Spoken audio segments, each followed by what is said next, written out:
സുഹൃത്തുക്കളെ നമസ്കാരം. നമ്മൾ മനുഷ്യരുടെ ജീവിതം ഒരു പുസ്തകം പോലെയാണ്. പിന്നിലോട്ട് മറിച്ചു നോക്കാൻ എത്രമാത്രം ഓർമ്മകളാണല്ലേ. അതുപോലെ തന്നെയായിരുന്നു എൻ്റെ യാത്രയും. പിന്നിലോട്ട് മറിച്ചു നോക്കാൻ ധാരാളം ഓർമ്മകളാണ്. ഓരോ പേജ് ഇങ്ങനെ മറിച്ച് പോകുമ്പോൾ ഞാൻ എൻ്റെ ജീവിതത്തെക്കുറിച്ചാണ് കേട്ടോ എഴുതുന്നത്. നിങ്ങളെൻ്റെ ബാക്ക്ഗ്രൗണ്ട് കണ്ടോ, വലിയൊരു ഹിമാലയത്തിൽ ക്യാമ്പ് ചെയ്തിരിക്കുവാണ്.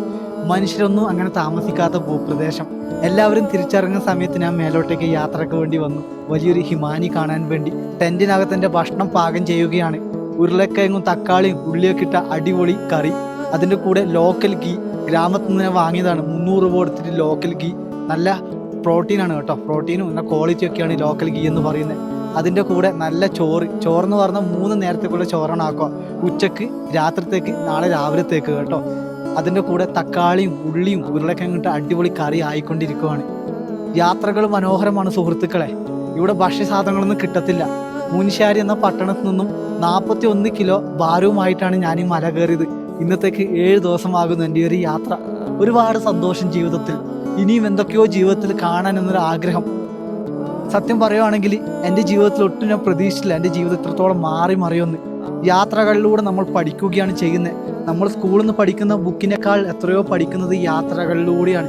ഒരു സ്ഥലത്തെക്കുറിച്ച്, ആ ഭൂപ്രകൃതിയെക്കുറിച്ച്, ആ സ്ഥലത്തെ ഗ്രാമത്തിലെ ജനങ്ങളുടെ ജീവിതത്തെക്കുറിച്ച്, അവരെന്തൊക്കെയാണ് കൃഷി ചെയ്യുന്നത്, അവരെന്തൊക്കെ ഭക്ഷണമാണ് കഴിക്കുന്നത്, എങ്ങനെയൊക്കെയാണ് ഇവിടെ കാലാവസ്ഥ ചേഞ്ച് ആകുന്നത് ഒക്കെ പഠിക്കാൻ സാധിക്കുന്നത്.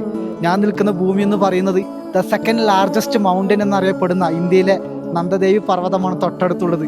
പിന്നീട് തൃശ്ശൂർ മൗണ്ടെയിൻസ്, വലിയ ഹിമാലയത്തിൻ്റെ നാട്ടിൽ ഒരു ക്യാമ്പിങ് കേട്ടോ.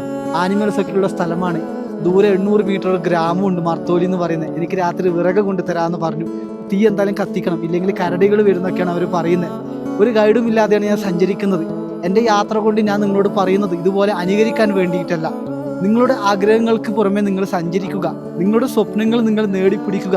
അതൊക്കെയാണ് ഞാൻ എൻ്റെ യാത്ര കൊണ്ട് പറയുന്നത്. നിങ്ങൾ എന്നും ഒരു ഗൈഡിനെ വെച്ച് യാത്രകൾ ചെയ്യുമ്പോൾ നിങ്ങൾക്ക് സുരക്ഷ തീർച്ചയായും ഉണ്ടാകും. പക്ഷെ എന്തെങ്കിലും നിങ്ങൾ ജീവിതത്തിൽ തനിച്ചായി പോകുമ്പോൾ ഒരാൾ കൂടി ഇല്ലാത്തൊരു സമയമുണ്ടല്ലോ, അത് നിങ്ങളെ ദുഃഖിപ്പിക്കും കേട്ടോ. പക്ഷെ എൻ്റെ ജീവിതത്തിൽ 3 വർഷമായി ഒരു ഗൈഡും ഇല്ലാതെയാണ് ഇത്രയും വലിയ വാലികൾ ഞാൻ സഞ്ചരിക്കുന്നത്, ഹിമാലയത്തിൻ്റെ താഴ്വരകളിൽ ഞാൻ എത്തിപ്പെടുന്നത്. ഇത് ഞാൻ അഹങ്കാരത്തോടെ പറയുന്നതല്ല കേട്ടോ. ജീവിതത്തിൻ്റെ ഏറ്റവും വലിയ അനുഭവം എന്താണെന്നറിയോ? ഒരു മനുഷ്യൻ ജീവിക്കുന്ന അനുഭവം തന്നെയാണ് കേട്ടോ. അവൻ്റെ ജീവിതാനുഭവങ്ങളാണ് കേട്ടോ അവനെ മാറ്റിമറിക്കുന്നത്. യാത്രകൾ തുടരുകയാണ്. ഞാൻ സഞ്ചരിക്കുന്ന എൻ്റെ യാത്രയിലെ എല്ലാ കഥകളും നിങ്ങൾക്ക് എൻ്റെ എപ്പിസോഡുകളായി ചാനലിൽ കാണാൻ സാധിക്കും.